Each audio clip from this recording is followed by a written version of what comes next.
नमस्कार दोस्तों, आज की कहानी है ज्योति और प्रकाश के रिश्ते से निशा को क्या दिक्कत थी। अब सिर दर्द कैसा है आपका? थोड़ी देर बड़े प्रेम से सिर दबाने के बाद ज्योति ने प्रकाश से पूछा। तुम्हारे हाथों में जादू है ज्योति। प्रकाश उसकी आंखों में आंखें डालकर मुस्कुराया। दर्द उड़नछू हो गया। अब मैं खुद को बिल्कुल तरोताजा महसूस कर रहा हूँ। पर यह कमाल हर बार तुम कैसे कर देती हो? प्रकाश ने पूछा। कौन सा कमाल? ज्योति बोली। मेरे थके हारे शरीर और दिलो दिमाग में जीवन के प्रति उमंग उत्साह भरने का कमाल। प्रकाश ने जवाब दिया। मैं कोई कमाल नहीं करती जनाब। उल्टा, मैं जब आपके साथ होती हूँ तब मेरी जीवन बगिया के फूल खिल उठते हैं, ज्योति ने कहा। और ज़रूर उन्हीं खूबसूरत फूलों की शानदार महक मुझे यूँ मस्त और तरोताज़ा कर जाती है। डार्लिंग, अपनी गर्दन घुमाकर प्रकाश ने एक छोटा चुम्बन ज्योति के गुलाबी होंठों पर अंकित कर दिया। बड़ी जल्दी शरारत सूझने लगी है साहब, कहते हुए ज्योति के गोरे गाल शर्म से गुलाबी हो उठे। तुम कितनी सुंदर हो। अपना मुंह उसके कान के पास लाकर प्रकाश ने कोमल स्वर में कहा। एक बात मुझे अभी भी बहुत हैरान कर जाती है। कौन सी बात? ज्योति ने पूछा। हमारी जान पहचान अब 5 साल पुरानी हो गई है। सैकड़ों बार मैं तुम्हें प्रेम कर चुका हूँ, पर अब भी मेरा छोटा सा चुम्बन तुम्हारे रोम रोम को पुलकित कर जाता है। यही बात मुझे हैरान करती है है ना कमाल की बात? अब जवाब दो कि जादूगर मैं हूं कि आप? ज्योति शरारती अदा से मुस्कुराई तो प्रकाश ने इस बार एक लंबा चुम्बन उसके होठों पर अंकित कर दिया। अपनी सांसें व्यवस्थित करने के बाद प्रकाश ने मुस्कुराते हुए जवाब दिया। जादूगरनी तो तुम हो ही ज्योति। पहली मुलाकात के दिन से ही तुम्हारा जादू मेरे सिर चढ़ चढ़कर बोलने लगा था। याद है आपको हमारी वह पहली मुलाकात? ज्योति ने पूछा। बिल्कुल याद है। मीठे खरबूजे चुनने में तुमने मेरी खुद आगे बढ़कर मदद की थी, प्रकाश बोला। और मैंने जब अपने खरीदे खरबूजे प्लास्टिक के थैले में डाले तो थैला ही फट गया और थैले में से रखे आलू प्याज भी चारों तरफ बिखर गए थे। कितनी चुस्ती दिखाई थी आपने उन्हें समेटने में। भला 3-4 आलू प्याज निकालने और खरबूजे वाले के ठेले के नीचे घुसने की क्या जरूरत थी आपको? पुराना दृश्य याद करके ज्योति खिलखिलाकर हंस पड़ी। अरे, अगर ठेले के नीचे ना घुसता तो कील में अटक कर मेरी कमीज न फटती। अगर कमीज न फटती तो तुम अफसोस प्रकट करने की मुझसे ढेरों बातें न करती। तब हमारा आपस में ना परिचय होता, ना हम साथ साथ थोड़ी देर पैदल चलते। उस 15 मिनट के साथ साथ चलने में ही तो हमारे दिलों में एक दूसरे के लिए प्रेम का बीज पड़ा था। मैडम, इसलिए मेरे ठेले के नीचे घुसना बड़ा जरूरी था। यदि मैं ऐसा ना करता तो दुनिया की सबसे खूबसूरत, सबसे प्यारी, सर्वगुण संपन्न युवती के प्यार से वंचित रह जाता या नहीं? प्रकाश का बोलने का नाटकीय अंदाज ज्योति को हंसा हंसाकर उसके पेट में बल डाल गया। तुमसे उस दिन मिलकर पहली नज़र में ही मुझे ऐसा लगा था जैसे मुझे अपने सपनों का राजकुमार मिल गया हो, प्रकाश की गोद में सिर रखकर लेटते हुए ज्योति ने भावुक स्वर में कहा। और जब बाद में तुम्हें यह मालूम चल गया कि तुम्हारे सपनों का राजकुमार शादीशुदा है, 2 बच्चों का पिता है, तब तुमने उसकी तस्वीर को अपने दिल से क्यों नहीं निकाल फेंका? प्रकाश ने पूछा। बुद्धू, इतने सोच विचार में प्रेम कहाँ पड़ता है? प्रेम को अंधा कहा जाता है जनाब। जिससे हो गया, जिससे नहीं तो नहीं। कोई जोर जबरदस्ती नहीं चलती प्रेम में। ठीक कहती हो तुम। निशा के साथ मेरी शादी हुए 17 साल से ज़्यादा समय बीत चुका है। हमारे बीच प्रेम का अंकुर कभी जड़ ही नहीं पकड़ सका। एक दूसरे के दिलों में जगह नहीं बना पाए कभी हम। तुम्हारे मेरे साथ संबंधों की जानकारी होने के बाद उससे मेरे संबंध बहुत बिगड़ गए हैं ज्योति, प्रकाश बोला। मेरे कारण आप उनसे मत उलझा करें प्लीज़। मैं कभी नहीं चाहूँगी कि मैं आपके जीवन में समस्याएं पैदा करूं। मेरा प्रेम आपकी सुख शांति और खुशियों के अलावा और कुछ भी नहीं मांगता। कहते हुए ज्योति की आंखों में आंसू झिलमिला उठे। तुम कुछ मांगती नहीं और मैं जो कुछ तुम्हें देना चाहता हूँ वह दे नहीं सकता। अपनी मजबूरियां देखकर कभी कभी मुझे लगता है मैंने तुमसे प्रेम संबंध जोड़कर तुम्हारे साथ बड़ा अन्याय किया है। कहता हुआ प्रकाश उदास हो उठा। बिल्कुल गलत। ज्योति फौरन हंसकर बोली, तुम्हारा प्रेम मेरे लिए अनमोल है। प्रेम से मिलने वाला सुख 7 फेरों का मोहताज नहीं होता। बस मुझे तुम्हारे होठों पर हंसी नजर आती रहे तो मैं अपने जीवन से, अपने हालात से कभी शादी न करने के अपने फैसले से, तुम्हारे प्रेम से पूरी तरह संतुष्ट हूँ। आई लव यू टू ज्योति, प्रकाश ने उसकी आंखों को चूमकर कहा। आई लव यू प्रकाश। ज्योति उसके कान में फुसफुसा उठी। तुम मुझसे कभी दूर ना होना प्लीज, प्रकाश बोला। यह कभी नहीं होगा। यह कहकर ज्योति प्रकाश की आगोश में समा गई थी। निशा ने शयन कक्ष में घुसते ही प्रकाश से झगड़ने के अंदाज से में पूछा, लंच के बाद ऑफिस से कहाँ गए थे आप? क्यों जाना चाहती हो? प्रकाश ने भावहीन लहजे में उल्टा सवाल किया। तुम्हारी पत्नी होने के नाते मुझे यह सवाल पूछने का अधिकार है। पत्नी के अधिकार तुम कभी नहीं भूली और अपने कर्तव्यों के बारे में कभी प्रेम से सोचा ही नहीं तुमने। प्रकाश बहुत धीमे स्वर में बुदबुदाया। मुंह ही मुंह में क्या बड़बड़ा रहे हो? अगर गालियां देनी है तो सामने जोर से दो। निशा चिढ़ उठी। मैं गाली नहीं दे रहा हूं तुम्हें, प्रकाश ने गहरी सांस छोड़कर कहा। कहाँ गए थे आप लंच के बाद? निशा ने अपना सवाल दोहराया। तुम्हें अच्छी तरह पता है मैं कहाँ गया था, प्रकाश बोला। उसी चुड़ैल ज्योति के पास? निशा ने विषैले अंदाज में पूछा। प्रकाश ने जब काफ़ी देर तक उसे कोई जवाब नहीं दिया तो निशा क्रोधित होकर बोली, ऐसे चुप्पी मारने से काम नहीं चलेगा। यह आप समझ लीजिए कि जनाब होता बेटा कॉलेज जाने की तैयारी कर रहा है। लड़की जवान हो गई है तुम्हारी और तुम्हें खुद को इश्क करने की फुर्सत नहीं। क्यों अपने और हम सबके चेहरों पर कालिक पुतवाने का इंतजाम कर रहे हैं आप? तुम बेकार की बातें करके अपना और मेरा दिमाग खराब मत करो निशा। ज्योति के कारण बच्चों की या तुम्हारी जिंदगी पर कुछ भी असर नहीं पड़ने वाला है। तुम लोगों से छीनकर मैं उसे कुछ भी नहीं दे रहा हूँ। फिर तुम उससे शिकायत क्यों रखती हो? क्योंकि जिस समाज में हम जी रहे हैं वह समाज ऐसे नाजायज़ संबंधों पर उंगलियां उठाता है। लोग हम पर हंसें, मेरा मजाक उड़ाएं। तुम्हारे इश्क के कारण हम मोहल्ले में सिर झुकाकर चलने को मजबूर हो जाएं। ऐसी हालत मैं कभी सहन नहीं कर सकती। मोहल्ले वाले ज्योति के वजूद से परिचित ही नहीं, उन्हें बीच में लाकर बेकार शोर शराबा मत करो। ज्योति के पास कुछ वक्त गुजारकर मुझे सुकून मिलता है। मेरे सुख की, मेरी खुशियों की चिंता तुम्हें कभी नहीं रही। फिर ज्योति और मेरे प्रेम संबंध को लेकर शिकायत क्यों करती हो तुम? प्रकाश का स्वर ऊंचा हो उठा। प्रेम संबंध रखैल के साथ बने संबंध को प्रेम का नाम नहीं दिया जाता। रखैल पुरुषों की जरूरत पूरी करती है। तुमने उसे रहने को फ्लैट लेकर दिया है, उस पर अनाप शनाप पैसा खर्च करते हो, बदले में वह चुड़ैल तुम्हारे सामने कपड़े उतार डालती है। अपनी वासना को प्रेम मत कहो। और मैं इस संबंध का बिल्कुल सही विरोध करती हूँ क्योंकि मैं समाज में इज्जत से सिर उठाकर रहना चाहती हूँ। निशा की आवाज़ गुस्से से कांप रही थी। और मुझे इस मामले में समाज की कोई चिंता नहीं रही है। ज्योति से मिलना जुलना मैं किसी कीमत पर बंद नहीं करूंगा, प्रकाश ने कहा। आपकी तो मति भ्रष्ट हो गई है। मेरी समझ में कभी नहीं आया कि तुम क्यों उसके पीछे पागल हुए जा रहे हो। उसके साधारण नैन नक्श हैं, वह बैंक में साधारण सी नौकरी करती है, व्यक्तित्व में उसके कोई जान नहीं है। कौन से सुरखाब के पर लगे दिखाई देते हैं तुम्हें उसमें? जरा मुझे भी तो बताओ, निशा ने चुभते लहजे में कहा। उसका दिल सोने जैसा है, प्रकाश भावेश से भर उठा। मुझ पर जान छिड़कती है वह, प्रेम बांटने की कला आती है उसे, पूरी तरह से समर्पित है वह मेरी सुख शांति के लिए। मुझे उससे वह सब मिला जो कभी मैंने अपनी पत्नी से पाने की कामना की थी और जो कभी मुझे तुमसे नहीं मिला। मुझ में झूठे सच्चे दोष निकालकर तुम अपनी चरित्रहीनता को सही ठहराने की कोशिश मत करो। तुमने कभी मुझे दिल से प्रेम किया ही नहीं। फिर कैसे उम्मीद करते हो कि मैं तुम्हारे पैर धो धो कर पीती रहूं? आदमी संसार में जैसा बोता है वैसा ही काटता है, निशा ने कड़वे स्वर में जवाब दिया। तब तो तुमने भी कुछ जरूर गलत बोया होगा जो आज मैं तुमसे दूर हो गया हूँ।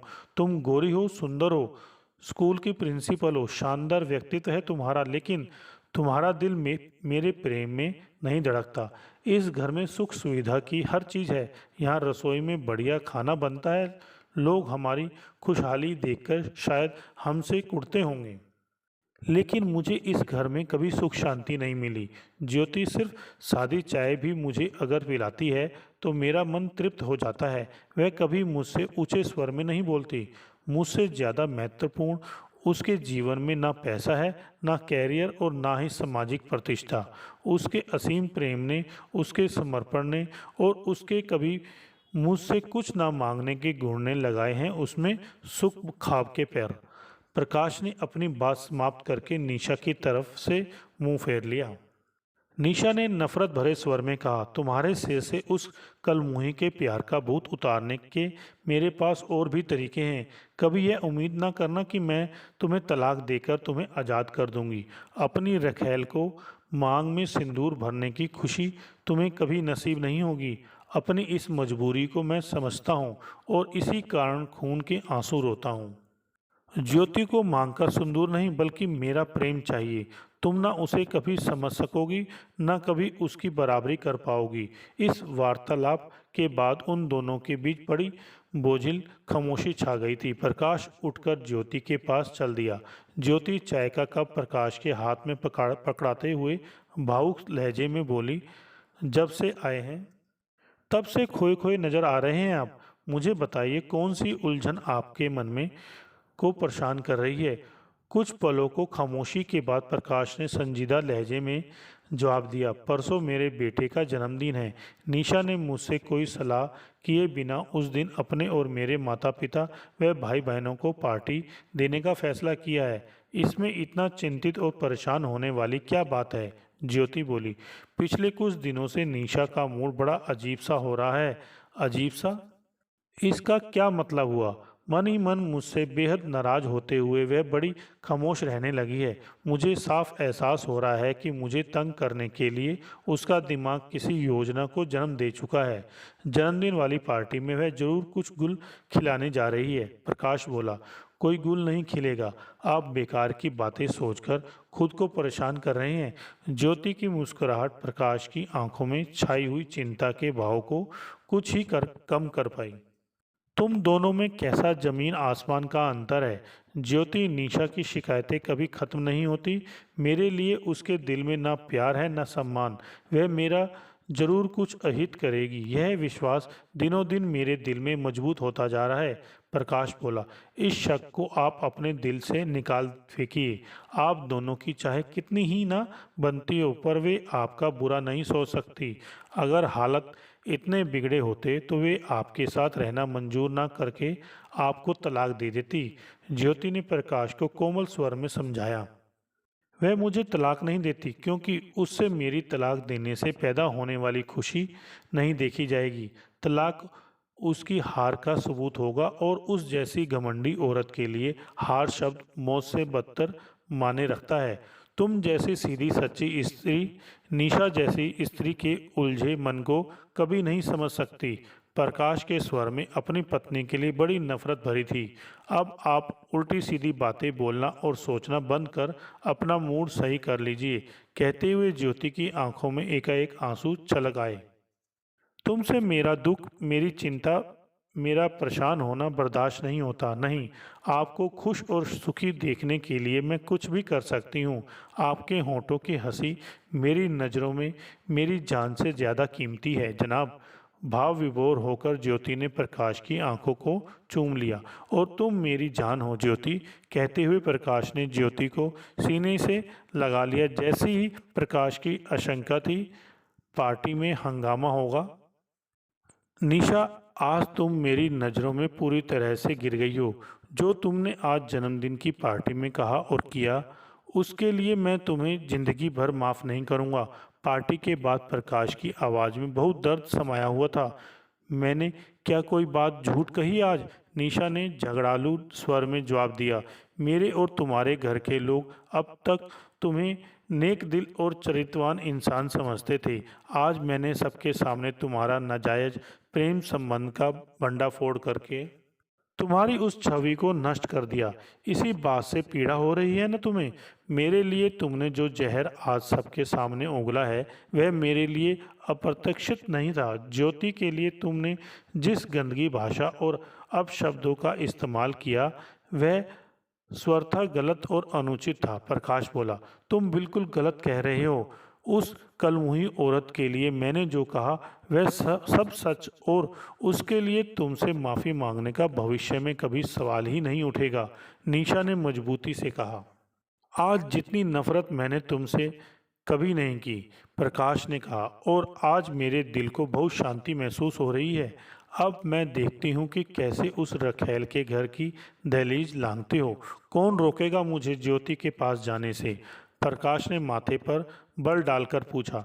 मेरे और तुम्हारे घर वालों का दबाव तुम्हारे पैरों में बेड़ियां पहनाएगा। मेरी तो तुमने कभी सुनी नहीं, पर अब दोनों तरफ के बड़ों का कहा अनसुना नहीं कर पाओगे।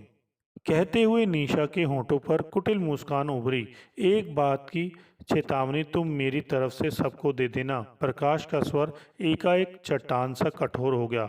अगर ज्योति से किसी ने कुछ कहा या उसके नाखून तक को किसी ने नुकसान पहुंचाने की कोशिश की, तो मुझसे बुरा कोई ना होगा। वाह, एक बाजारू औरत की इतनी चिंता! निशा, प्रकाश गुस्से से दहाड़ उठा। चिल्लाओ मत, और जिससे जो कहना हो खुद कहना। मैं तो चली चैन की नींद सोने, कहकर निशा बाथरूम की तरफ कपड़े बदलने चली गई, और प्रकाश क्रोध व बेबसी का शिकार बना काफ़ी देर तक छटपटाता रहा। प्रकाश को दोपहर का खाना खिलाने के बाद ही ज्योति ने उसे बड़े शांत स्वर में बताया, आज सुबह आपकी माताजी, बड़ी बहन और बड़ी साली मुझसे मिलने यहाँ आई थी। क्या कहा उन लोगों ने तुमसे? देखो, मुझसे कुछ छिपाना मत, एकाएक बात बताओ मुझे। प्रकाश की आंखों में गुस्से के भाव जाग उठे। आपसे दूर हो जाने के लिए मुझे धमका रहे थे सब। ज्योति का गला एकाएक भर आया। मैं उन्हें कैसे समझाती कि आपसे दूर होकर मेरे लिए जीना अब असंभव है। अपने प्रेम के हाथों मैं मजबूर हूँ, और वे मेरी इस मजबूरी को समझने को तैयार नहीं थे। तुम्हारी मनोदशा को वे तभी समझ सकते थे जब उनके जीवन में प्रेम की एकाध किरण कभी उतरी होती। मैं उन तीनों को अच्छी तरह जानता हूँ। प्रेम शब्द का सही अर्थ समझ पाना उनके लिए असंभव है। प्रकाश ने खिन्न स्वर में अपनी बात कही। वे तीनों बहुत गुस्से में थी। मैंने उनकी बातों का जरा भी बुरा नहीं माना, पर अब वे सब आपके लिए जरूर परेशानियां खड़ी करेंगे, यह सोचकर मेरा दिल बहुत दुखी हो उठता है। कहते हुए ज्योति की आंखों से आंसू बह निकले। मैं उनसे निपट लूंगा, तुम रो मत। कहते हुए प्रकाश ने अपने होठों के चुम्बनों से उसके आंसुओं को पोंछ डाला। आप मेरे लिए उनसे लड़ना झगड़ना मत। अच्छा ठीक है, पर ऐसा इंतजाम मैं जरूर कर दूंगा कि आज के बाद उनकी तुमसे मिलने आने की जरूरत नहीं पड़ेगी। मेरा दिल घबराने लगा है। हम इतने सुखी थे, पर अब दूसरों की दखल अंदाजी मन में चिंताएं पैदा करने लगी हैं। पता नहीं क्या होने जा रहा है। प्रकाश के सीने से लगने के बावजूद ज्योति का मन भय से कांप रहा था। निशा बहुत परेशान और गुस्से में नजर आ रही थी। मुझे विश्वास नहीं होता कि एक समझदार 45 साल की उम्र का इंसान किसी स्त्री के इश्क में ऐसा पागल हो सकता है कि अपनी माँ और बड़ी बहन को अपने घर में कदम रखने से मना कर दे। शर्म आनी चाहिए आपको अपने ऐसे गंदे व्यवहार पर। प्लीज़ खामोश रहो निशा। इस वक्त कुछ भी बोलकर मेरा दिमाग और ना खराब करो। प्रकाश बहुत तनावग्रस्त नजर आ रहा था। हम सभी आपके हितैषी हैं। ज्योति से संबंध तोड़ लेने की हमारी सलाह आप मान लीजिए। निशा ने उसे शांत लहजे में समझाने का प्रयास किया। उससे संबंध तोड़ लेना मेरे लिए संभव नहीं है, प्रकाश बोला। क्यों संभव नहीं है? निशा ने पूछा। क्योंकि उसने बिना किसी स्वार्थ के मुझसे प्रेम किया है। उससे दूर होने का अर्थ उसे जबरदस्त धोखा देना होगा। वह उस सदमे को सहन नहीं कर सकेगी और अपनी जान दे देगी। ऐसी फिल्मी बातें मत करिए मेरे सामने। निशा चिढ़कर बोली। आप जब उसकी आंखों से दूर रहने लगेंगे तो वह आपको भूलने लगेगी। कुछ दिन आंसू बहाकर बदली स्थिति को स्वीकार कर लेगी। उस जैसी तेज औरत की जिंदगी में दूसरा प्रेमी आने में ज़्यादा देर भी नहीं लगेगी। ज्योति को तुम समझती नहीं हो, लिहाजा उसके बारे में उल्टे सीधे अंदाज मत लगाओ। मैं उस विषय पर और ज़्यादा बातें नहीं करना चाहता हूँ। कहता हुआ प्रकाश ड्राइंग रूम से उठकर बेडरूम की तरफ चल पड़ा। अपनी रखेल से संबंध कायम रख के अगर तुमने मुझे बेइज्जत करना जारी रखा तो मैं भी तुम्हारा जीवन बद से बदतर करने में कोई कसर नहीं छोड़ूंगी। निशा की चेतावनी देर तक प्रकाश के कानों में गूंजती रही थी। ज्योति ने प्रकाश का चेहरा अपने हाथों में लेकर कहा, पिछले 3 महीनों में कितने कमज़ोर हो गए हो आप। हमारी खुशियाँ बर्दाश्त नहीं हुई लोगों से। ज्योति, प्रकाश ज्योति से कह रहा था, उसके स्वर में निराश और बेबसी के भाव हैं। मैं तंग आ गया हूँ अपने परिवार वालों की दिन रात की झिक झिक से। मालूम है कभी कभी मेरा दिल क्या करने को करता है, क्या यही कि जो भी तुम्हारे खिलाफ जहर उगले उसे गोली मार दूंगा या अपना जीवन ही समाप्त कर लूं। मैं तुमसे दूर होकर नहीं रह सकता। यह क्यों नहीं समझ पाते माँ और निशा। कहते हुए प्रकाश की पलकें गीली हो उठी। ज्योति एकाएक फूट फूट कर रो उठी। मैं आपको ऐसे घुट घुट कर जीते नहीं देख सकती। आप मेरे दिल में बसे हैं। मैं बदनसीब आपके जीवन में खुशियां भरने के बजाय दुख, चिंता और तनाव भरने का कारण बनती जा रही हूँ। मैंने कभी कल्पना भी नहीं की थी कि मेरा प्रेम आपकी परेशानियों का कारण बन जाएगा। मेरी समझ में नहीं आता कि मैं क्या करूँ। मैं आपको ऐसे उदास और परेशान नहीं देख सकती। तुम्हारी आंखों से बहते आंसू देखकर मेरे दिल को बहुत पीड़ा होती है। ज्योति, रो मत प्लीज़। प्रकाश की बाहों में कैद होने के बावजूद ज्योति का रोना बहुत देर तक बंद नहीं हुआ। निशा ने प्रकाश का उतरा चेहरा देखकर चिंतित स्वर में पूछा, क्या तबीयत ठीक नहीं है? इतनी देर कैसे लग गई घर आने में? तुम सब हत्यारे हो। प्रकाश रुधिर गले से बोला, तुम सब ने मेरी ज्योति को आत्महत्या करने पर मजबूर कर दिया। वह आज मुझे अकेला छोड़कर बहुत दूर चली गई मुझसे। हमें जिम्मेदार नहीं ठहरा सकते आप।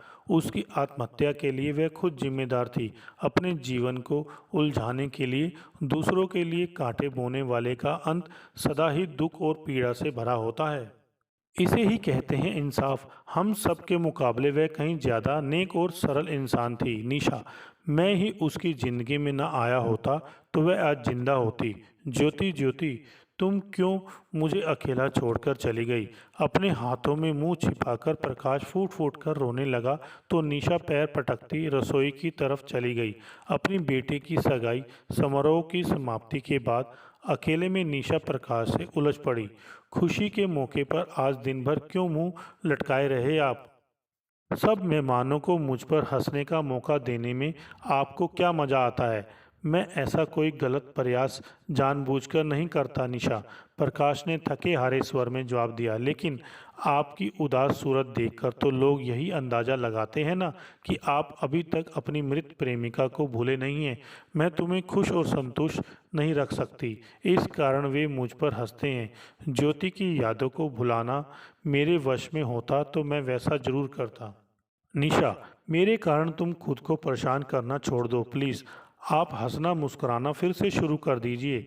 निशा का स्वर कुछ कोमल हो उठा। ज्योति की याद में अगर ऐसे उदास बुझे बुझे रहेंगे तो आपका हाई ब्लड प्रेशर और ज़्यादा बिगड़ता चला जाएगा।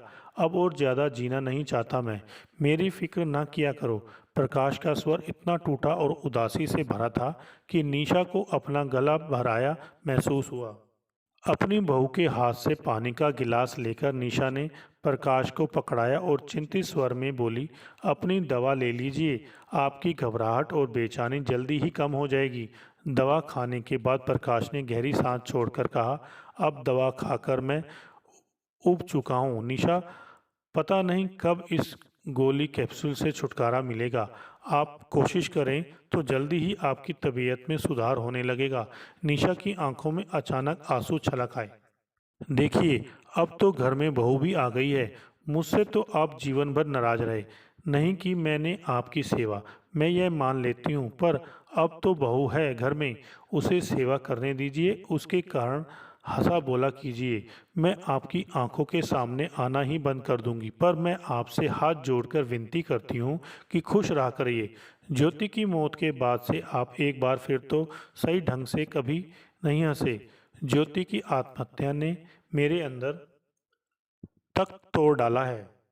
कुछ ऐसा महत्वपूर्ण सदा के लिए चला गया कि मुझे अपना जीवन नीरस और बेकार लगने लगा है। सच तो यही है कि उसे भी मैं सुख नहीं दे पाया और तुम्हें भी परेशान रखा है आज तक। अब मुझे मौत ही। निशा ने प्रकाश के मुंह पर हाथ रख दिया और फिर रुआसी आवाज में बोली, ऐसी बात मुंह से मत निकालिए। अगर आपको कुछ हो गया तो मैं खुद को कभी माफ नहीं कर पाऊंगी। मेरी बिगड़ी हालत के लिए तुम खुद को जिम्मेदार मानना बंद कर दो निशा। अगर मुझे बहुत पहले यह अंदाजा हो गया होता कि ज्योति से अलग होकर आपकी सेहत इतनी खराब हो जाएगी कि आप जीने की चाह और उत्साह भी खो देंगे तो मैं आपको आज़ादी दे देती। ज्योति के चले जाने के बाद भी तो आप मुझे नहीं मिल पाए। यो साथ साथ रहने से क्या होता है? कहते कहते निशा सुबकने लगी थी। प्रकाश ने निशा का हाथ थपथपाकर बेबस स्वर में कहा, मैं ऐसा करती हूँ। अगर ऐसा होता, ऐसे वाक्य सोचने विचारने से कोई फायदा नहीं होता। अपने दिल, अपने अहंकार, अपने स्वार्थ और अपनी कामनाओं के हाथों हम सब मजबूर हैं। ये मजबूरियां हमसे जाने अनजाने सब कुछ करा लेती है। बाद में पछताने और आंसू बहाने से कुछ नहीं होता। हमारा जीवन बेहतर गुजर सकता था अगर मैं कुछ समझदारी से काम लेती। निशा बोली, यह बात मुझ पर भी लागू होती है, सभी पर लागू होती है निशा। लेकिन अतीत तो सदा के लिए हाथ से निकल कर खो जाता है। इस तरह सोचकर खुद को दुखी ना करो। अब सोने की कोशिश करो। हाथ बढ़ाकर प्रकाश ने बत्ती बुझा दी, पर उन दोनों की आंखों से नींद बहुत देर तक दूर रही थी। अस्पताल के आपातकालीन वार्ड के पलंग पर लेटे प्रकाश से निशा ने हौसला बढ़ाते हुए कहा, डॉक्टर महेश शहर के सबसे काबिल हृदय रोग विशेषज्ञ हैं। उनके द्वारा लिखी दवाओं के शुरू होते ही आप जल्दी ठीक होने लगेंगे। 2 बार दिल का दौरा पड़ चुका है मुझे। अब मैं क्या ठीक होऊंगा? प्रकाश के होंठों पर उदासी मुस्कान उभरी। उदासी और निराशा का शिकार होकर आपने अपने शरीर को घुन लगा लिया है। ज्योति को भूल जाने की कभी दिल से कोशिश ही नहीं की आपने। आपकी यही ना समझी आज आपको यहाँ तक ले आई। कसम कम से कम अब तो भाववेश का शिकार होने के कारण निशा का गला अचानक रुक गया था। तुम ठीक ही कह रही हो निशा। ज्योति ने जिस दिन आत्महत्या की उस दिन से मेरे जीने की चाह जाती रही। अपनी मौत का साया मुझे अब अपने सिर मंडराता साफ दिख रहा है। पर मेरी मौत के दिन की उल्टी गिनती तो ज्योति की मौत के साथ ही शुरू हो गई थी। मेरी नासमझियों के लिए तुम मुझे माफ़ कर देना। प्रकाश की आवाज़ तभी उसके सिर के ऊपर लगी मशीन से निकलने वाले खतरे के अलार्म की आवाज़ में दब गई थी। डॉक्टर और नर्सों की भीड़ को प्रकाश की तबीयत संभालने के प्रयास में जी जान में लगा देख निशा का चेहरा अपने पति की संभावित मौत की आशंका से पीला पड़ गया और वह बेहद दुखी व कांपती आवाज में बुदबुदा उठी। तुम खुशकिस्मत हो प्रकाश। तुम्हें जीवन के एक मोड़ पर ज्योति का सच्चा प्यार मिला तो सही। मैं बदकिस्मत ना तुम्हें प्रेम कर पाई ना तुम्हारा प्यार पा सकी। वक्त रहते ना मैंने खुद को बदला ना तुम्हें ज्योति को सौंपने की समझदारी दिखाई। तुम भी मुझे माफ़ कर देना। निशा की बात पूरी होने के साथ ही प्रकाश के बीमार दिल ने सदा के लिए धड़कना बंद कर दिया था। हेलो दोस्तों, अगर आपको हमारी ये वीडियो अच्छी लगी हो तो लाइक करें, शेयर करें और कमेंट्स करके बताएं कि हमारी ये वीडियो आपको कैसी लगी। साथ में चैनल को सब्सक्राइब करके बेल आइकन जरूर दबाएं।